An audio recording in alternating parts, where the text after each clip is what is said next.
नमस्कार प्रेक्षकांनो, स्वर्ग मराठी या चॅनलवर तुमचे मनपूर्वक स्वागत. घरोघरी मातीच्या चुली या मालिकेच्या आजच्या भागामध्ये आपण पाहणार आहोत. ओवी आता त्यांच्या रूममध्ये आलेली असते आणि तिने आता जानकीला रडताना पाहून तिला मोठा धक्काच बसतो. ती म्हणते की आई तू का रडत आहे? तेव्हा आता ऋषिकेशला ऐकायला येईल असं जानकी म्हणत असते की काय आहे ना, या घरामध्ये जरा गैरसमज झालेले आहे मोठ्यांमध्ये. तेव्हा ओवी तू माझं एक काम कर ना, तू आजींकडे जा आणि आजींना समजव की तसं काहीच नाही आहे. जो काही गैरसमज आहे तो दूर करून आमच्यामधलं भांडण तू मिटवशील का गं?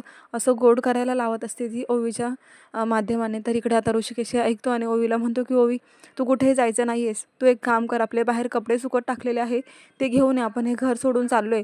माझ्या बायकोने तिच्या पायाजवळ मस्तकसुद्धा टेकवलं होतं, पण आता चुकी नसताना सुद्धा माझ्या बायकोने एवढं करून सुद्धा तिचा अपमानच झालाय आणि ओवी मी तुला पाठवणार नाही. तेव्हा आता गप्प आपण हे तिघंही घर सोडून चाललोय. पण ओवी म्हणते की बाबा मला तर नाना बाबा आणि आजी पण सोबत हवे, आपण सर्वजण मिळून जाऊया ना, त्यांना पण घ्या ना. पण ऋषिकेश म्हणतो नाही, ह्याच्यापुढे तू मी आणि जानकी आपल्या तिघांचीच फॅमिली असणार, आपण तिघांनीच वेगळं राहायचं आहे. कारण ह्या घरात आपल्या सर्वांचा खूप त्रास होतो ना म्हणून. आणि ओवीला काही ऋषिकेश जाऊ देत नाही, पण जानकी म्हणते अहो प्लीज असं नका करू, मला माझी माणसं माझ्याजवळ हवी आहेत, मी नाही राहू शकत त्यांना सोडून. ऋषिकेश म्हणतो झाला तितका अपमान खूप झालाय आणि आता मला सहन होत नाहीये, त्यामुळे आपण हे घर सोडून निघून जायचं. तर पुढे आता ओवी म्हणत असते की असं नका ना करू बाबा, आजी माझ्यासोबत किती मस्ती करते, मला गोष्टी सांगते. सारंग काकासुद्धा मला आईस्क्रीम खायला घेऊन जातात, नाना बाबा रोज मला पार्कमध्ये घेऊन जातात. मग आता मला हे सगळे नसतील तर कसं करमणार आहे? तेव्हा आता ओवीला काय उत्तर द्यायचं हे जानकी आणि ऋषिकेश दोघांनाही कळत नसतं. पण ऋषिकेश फक्त ओवीला एवढंच म्हणतो की ते काही असू दे ओवी, पण आता ही परिस्थिती आली आहे की आपण हे घर सोडून बाहेर जाणं हेच योग्य ठरणार आहे. तेव्हा आता जानकी म्हणू लागते की तुमच्या मुलीने तुम्हाला जो प्रश्न केला त्याचं उत्तर तर द्या अगोदर. लगेच आता ऋषिकेश हा जानकीला ओरडू लागतो की काय गं, तुला एकदा सांगितलेलं कळत नाही का? झालंय तेवढं खूप झालंय, सांगतोय ना एकदा, ऐकायचं नाही आहे का? असं एकदम रागानेच आता जानकीवरती ऋषिकेश ओरडतो. आणि त्यानंतर पुन्हा त्या बॅग पॅक करत असतो आणि तो ओवीलाही म्हणतो की ओवी तू काय बघत आहेस, जा लवकर तुझे कपडे घेऊन ये, मला बॅग भरायची आहे. ओवीसुद्धा आता म्हणते की बाबा इतकं टोकाचं पाऊल नका ना घेऊ, ह्या माणसांना सोडून आपल्याला कसं तिथे राहणार आहे बाहेर. तेव्हा आता जानकी तुला कळत नाही का मी काय म्हणतोय ते, जा आणि कपडे आण अगोदर. असं म्हणून आता तो जानकी आणि ओवी दोघींनाही गप्पच करतो. पुढे आता ऋषिकेश बॅग भरत असताना तिथे सारंग आणि ऐश्वर्या आलेले असतात. तेव्हा आता जानकी घाबरते आणि ऋषिकेशकडे पाहू लागते. ऐश्वर्या लगेच विचारते की बॅग भरताय आणि हे काय सोनं, तुम्ही सोनंही बॅगेत भरत आहात का? लगेच ऋषिकेशला राग येतो. ऋषिकेश म्हणतो आता तुम्हाला जानकीच्या सोन्यावर पण डल्ला मारायचा आहे का? त्याच्यावर पण तुम्ही नजर ठेवून आहात का? ऐश्वर्या म्हणते हो, कारण ते आमच्या हक्काचं आहे. जशी नानांनी प्रॉपर्टी आमच्या नावावर केली तेव्हा आता सोनं नाणं घरं पैसा सर्व काही आमच्या नावावर झालेलं आहे. आता ऋषिकेशला राग येतो. ऋषिकेश म्हणतो की आम्हाला त्या प्रॉपर्टीबद्दल काही घेणं देणं नाही आहे, पण हे सोनं काही तुम्ही केलेलं नाही आहे, ते मी केलेलं आहे. तेव्हा कंपनी ही आमच्या मालकीची झाली हे विसरलात का? असं ऐश्वर्या जाब विचारत असते ऋषिकेशला. जानकीला मात्र खूप राग आलेला असतो. जानकी म्हणते की ऐश्वर्या किती खोटारडी आणि कपटी आहेस का तू? जानकी म्हणते की मला एवढंच म्हणायचं आहे ऐश्वर्या, की हे बघ मला सोनं नाणं काही नको आहे, पैसा वगैरे, पण तू आईंच्या मनामध्ये माझ्याबद्दल जो गैरसमज दूर केला तेवढं तरी दूर कर.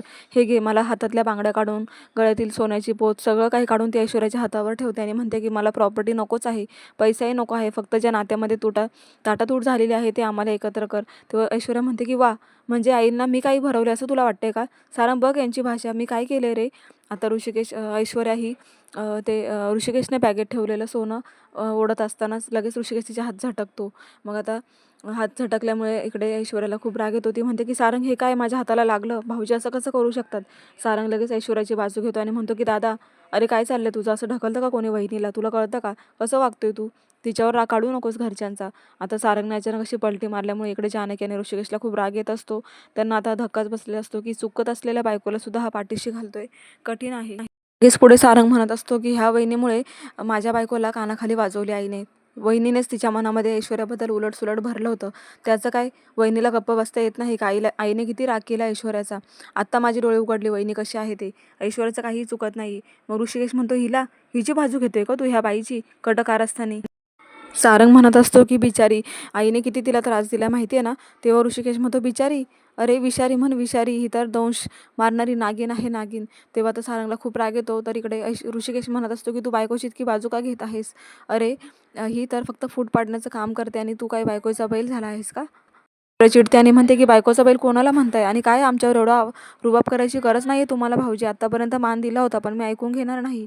एकदमच तुरत आता ऐश्वर्या खूप चिडलेली असते आणि जानकीला मात्र हे पाहून तर अजूनच धक्काच बसतो.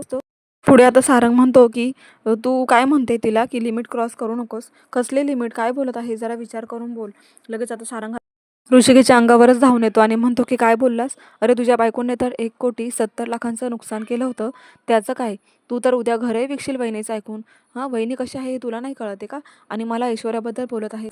पुढे आता पुन्हा एकदा ऋषिकेश हा सारंगवरती हात उगारतो आणि मग त्यानंतर ऐश्वर्या आणि जानकी दोघी खूप चिडतात. जानकी लगेच ऋषिकेशचा हात मागे ओढत म्हणते की अहो गप्प बसा ना. आणि सारंग भाऊजी तुम्ही पण जरा शांत व्हा, कशाला उगाच भांडणं वाढवत आहेत. पण मग लगेच हा सारंग ऋषिकेशकडे बघून म्हणतो तुझ्या बायकोने काय केलं विसरलास का. बाबांना वरतून ढकललं होतं, तुझ्या बायकोनेच केले सगळं. आता मात्र ऋषिकेशला खूप राग येतो. ऋषिकेश म्हणतो सारंग तू इथून निघ आणि दादा नाही म्हणायचं मला, तुझ्या थोबाडातच वाजवेल. पुढे आता ऐश्वर्या म्हणते की यांच्याशी तोंड लावण्यात काहीच अर्थ नाही. सारंग चल बरं इथून. हातात मात्र सोन्याची पेटी त्याने घेतलेली असते आणि ते दोघंही निघून जातात. इकडे जानकी ही ऋषिकेशच्या मिठीमध्ये येऊन खूप रडत असते तर ऐश्वर्याला खूप संताप झालेला असतो, तेही निघून जातात. लगेच ऋषिकेश इथे म्हणतो की जानकी तू आत्तापर्यंत काय म्हणायचीस की आपले बाबा, आपलं घर, आपली माणसं, आणि तो सारंग काय म्हणाला आमचे नाना. बघ आत्तापासूनच तो आमचं तुमचं करायला लागलाय. तेव्हा हुशार असतील तर लगेच बॅग भरायला घे, आपण काही करून आजच्या आज घर सोडायचं म्हणजे सोडायचं.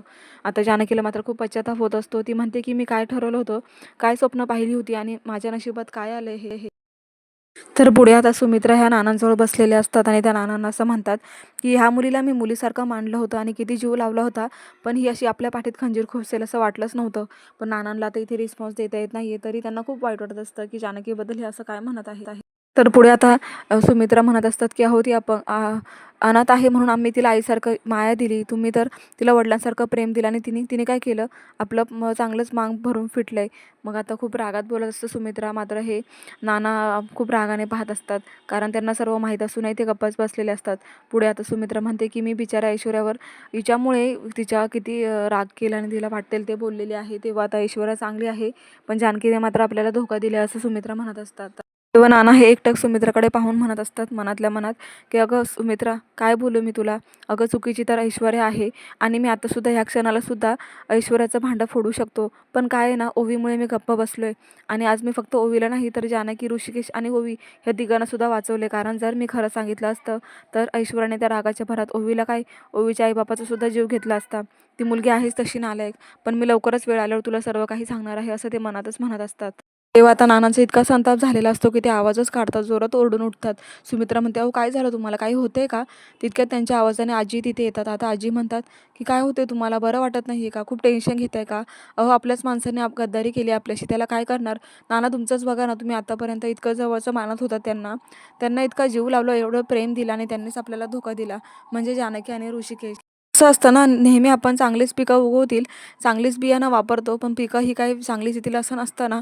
कधी कधी कीड असल्यामुळे ती पिकंसुद्धा खराबच, नासाडी असतात. सुमित्रा चिडूनच म्हणतात की ते जानकीला मी काय समजले आणि तिने काय केलं. फेडते तिच्या पापाची फळं. आणि काय तर म्हणे नाटक करत होती, देवाला सुद्धा फसवले तिने.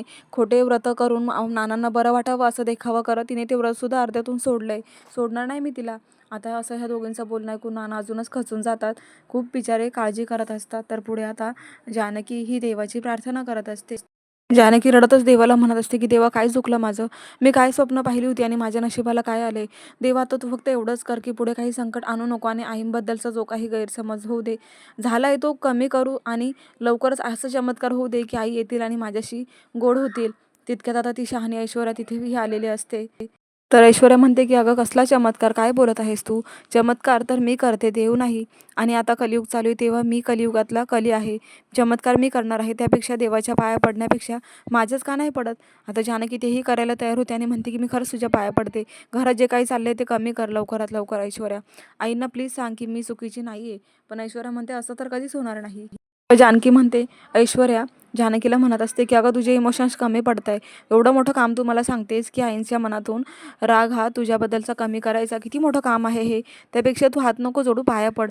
आता मोठा मन असून सुद्धा ऐश्वर्या तिला झुकायला लावते आणि मनाचा मोठेपणा म्हणून जानकी सुद्धा आता तिच्या पाया पडायला तयार झालेली आहे. तेव्हा आता जानकी ही पाया पडू लागते आणि ऐश्वर्याला ती आधीची गोष्ट आठवते की जानकीने कसं मला बोट दाखवून चॅलेंज केलं होतं की तुला नाक घासून ह्या घरातून मी बाहेर हाकलेल. आता तुझाच डाव तुझ्यावर उधळला असं म्हणून ती जानकीवर हसत असते. इतकी मनाला तिच्या पाजर फुटत नसतो. ती जानकी रडत असते तर ऐश्वर्या हसत असते आणि म्हणते की आता तुझा डाव तुझ्यावर उधळलाय, कारण तूच मला चॅलेंज केलं होतं की ह्या घरातून हाकलायचं, ते मी आता पूर्ण केले. कारण तू आता माझ्या पायावर नाक तर घासलाच आहेस ना. म्हणजे तू माझ्यावर जे काही आरोप करतेस ना ते तुझ्यावरच उलटले आहेत, असं म्हणून ती खूप आनंदात असते.